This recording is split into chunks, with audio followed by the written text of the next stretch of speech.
நம்ம நீங்கள் வந்து ஸ்மாலர் பேட்டில் வந்து ஃப்ரண்ட் ஃபுட் டிஃபென்ஸ் பார்க்க போகிறோம். ஸோ அந்த front food defence smaller battle ஆகிறதுனால என்னென்ன பெனிஃபிட்ஸ்ன்றதை பார்க்க போகிறோம். ஸோ இந்த ட்ரில்ஸ் ஆடுறது மூலயமா உங்களுக்கு front foot place pitch of the ball வர்றதுக்கு நல்லாவே ஹெல்ப் பண்ணும். ஸோ தென் செகண்ட் ஒன்று என்னென்னா பாடி வெயிட் ட்ரான்ஸ்ஃபர் ஆட்டோமேட்டிக்காக உங்களுக்கு ஃப்ரண்ட் ஃபுட்டில் வந்து ட்ரான்ஸ்ஃபர் ஆகிடும். ஸோ தேர்ட் வந்து என்னென்னா impact directly under the head and I ஆட்டோமேட்டிக்காக உங்களுக்கு கண்ணு கீழே ஆடுறதுக்கு நல்லாவே ஹெல்ப் பண்ணும் இந்த ஸ்மாலர் பேட்.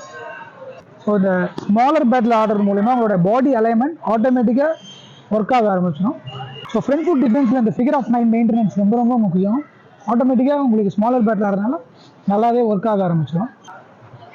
ஸோ இந்த ஸ்மாலர் பேட்டில் நம்ம ஃப்ரண்ட் ஃபுட் டிஃபென்ஸ் ஆடுறது மூலமா உங்களுக்கு வெல் பேலன்ஸ் அண்டு கண்ட்ரோல்டு உங்களுக்கு கிடைக்கும்.